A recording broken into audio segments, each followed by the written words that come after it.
Coucou tout le monde, aujourd'hui je vais vous parler d'une drôle de petite éponge, la Silidrop.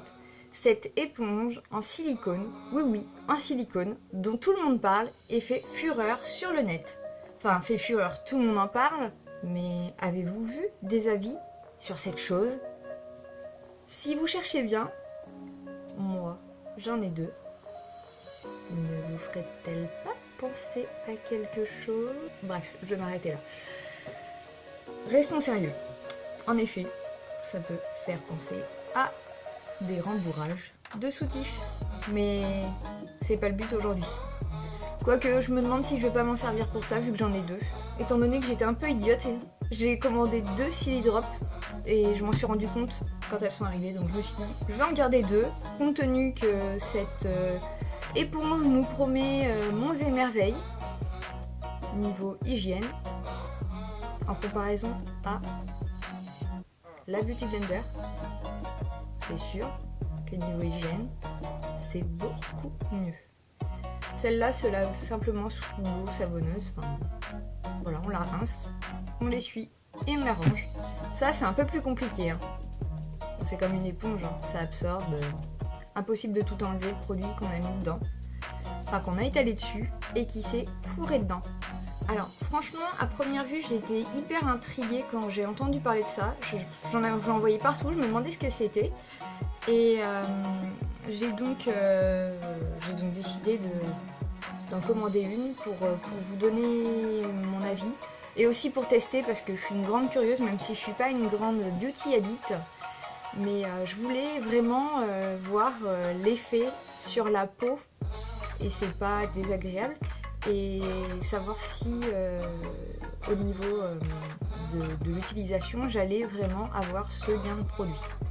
Alors, la Silidrop, elle arrive dans un petit sachet en plastique. Alors, elle n'est pas très grande, je ne sais pas si vous allez vous rendre compte, mais elle rentre largement dans la paume de ma main.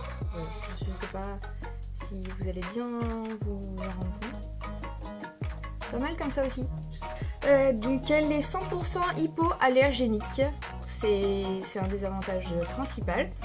Alors l'utilisation c'est simple, prenez un peu de fond de teint, vous l'appliquez sur le dos de la main, vous le mettez sur la Silidrop et vous tapotez comme ça sur le visage. Alors, je vous ferai pas le test en direct, et après on étire. Alors franchement pour moi c'est un flop parce que ça va pas bien dans les recoins au niveau du visage, par exemple au niveau des pores, au niveau du nez, en dessous les yeux au niveau de l'anticerne. Et ça laisse des traces. Enfin, on est obligé de finir avec un pinceau ou avec le Beauty Blender parce que ça s'étale très mal. Pour l'utilisation que j'en ai faite, parce que je l'ai pas eu hier, ça fait quand même quelques semaines que j'essaye de me batailler avec cette chose et que je n'y arrive pas. J'ai essayé, je vous assure. J'ai fait de nombreux essais, mais là, je n'y arrive plus. Pour ma part, je trouve que ça marque énormément les pores, alors que le Beauty Blender a tendance à flouter les pores. Certains fonds de teint sont compliqués à appliquer avec cette chose, parce qu'il faut énormément travailler la matière.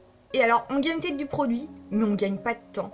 Parce qu'on s'acharne à étaler, à tapoter. Et finalement, le résultat, il est nul. Enfin, je vais revenir à l'ancienne utilisation. Alors surtout pas les mains, parce que je supporte pas d'avoir du produit sur les mains. Le Beauty Blender, je trouve que c'est mieux. Au niveau du prix, je trouve ça excessif. La Silidrop, elle est vendue aux alentours de 13-14 €. Et le Beauty Blender, maintenant, on en trouve partout. Toutes les marques ont lancé leur propre Beauty Blender. Mais franchement, j'en suis pas convaincue. Si vous avez été convaincu et que vous trouvez que cette texture de beauté est génialissime, n'hésitez pas à me le mettre dans la barre au niveau des commentaires. Et j'essayerai, mais j'ai déjà essayé. Pour moi, c'est juste un nouveau truc sur le marché. Voilà, c'est tout ce que j'ai à dire. Moi, perso, je suis pas une fan. Je vous conseillerais pas de l'acheter. Voilà. Sur ce, je vous laisse. à bientôt dans une nouvelle vidéo. Et n'hésitez pas à me dire ce que vous avez pensé de la vidéo. Bye bye. Et n'hésitez pas à vous abonner aussi. À bientôt.